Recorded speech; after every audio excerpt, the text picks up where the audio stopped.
Bago ang pagbibitiw sa gabinete ngayong araw, naging masalimuot na ang ugnayan ni Vice President Sara Duterte sa dati niyang partido, maging kay First Lady Liza Araneta Marcos. Binatikos din ng ilan niyang kaanak ang Pangulo.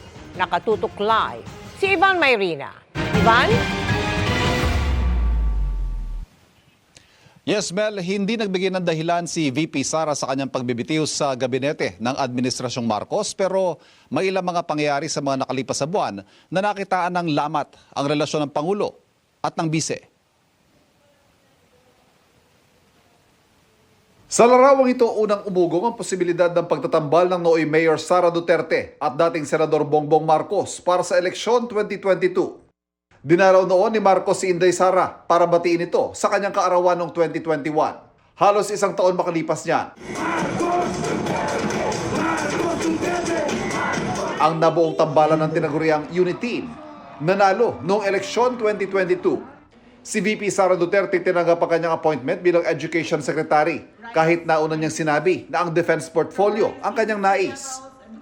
Halos isang taon pa lang ang Administrasyong Marcos noong May 2023. Nagbitiw si VP Sara bilang miyembro ng Partidong Lakas CMD kung saan siya noon ang chairperson.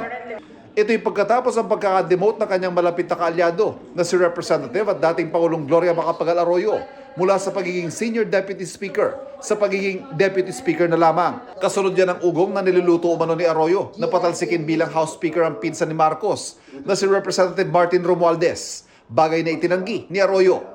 Pagkatapos yan, umugo ang issue tungkol sa tinawag na VP Sara na tambaloslos, katagang Bisaya para batikusin ang karakter ng isang tao. Tambaloslos ka. Hindi pinangalanan ni VP Sara kung sino ito. Pero nang hindi banggitin ni VP Sara sa isang talumpati ang middle name ni Pangulong Marcos sa Romualdez, naging usap-usapan kung ang House Speaker pa ang tinutukoy nito. Pagsapit ng Setyembre noong nakaraang taon, naungkat na sa Kongreso ang budget ng Office of the Vice President. Partikular ang paggamit ito ng 125 million pesos sa confidential funds sa loob ng 11 araw kahit na wala namang alokasyon para rito ang OVP. Ang hinihingi namang 500 million pesos sa panibagong confidential funds ng OVP kasama sa mga tinanggihang ibigay ng Kamara.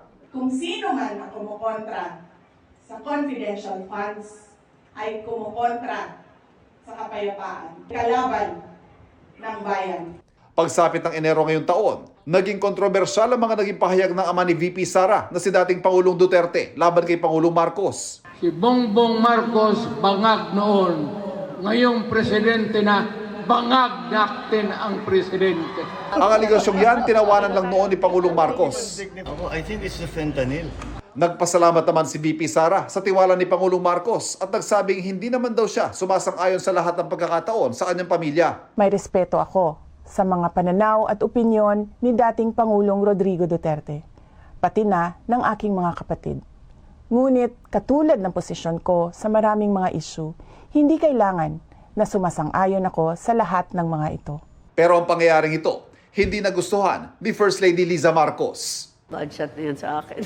For me, nasaktan ako because my husband will do everything to protect you. You ran together, di ba? Sama-sama tayo, babangon muli.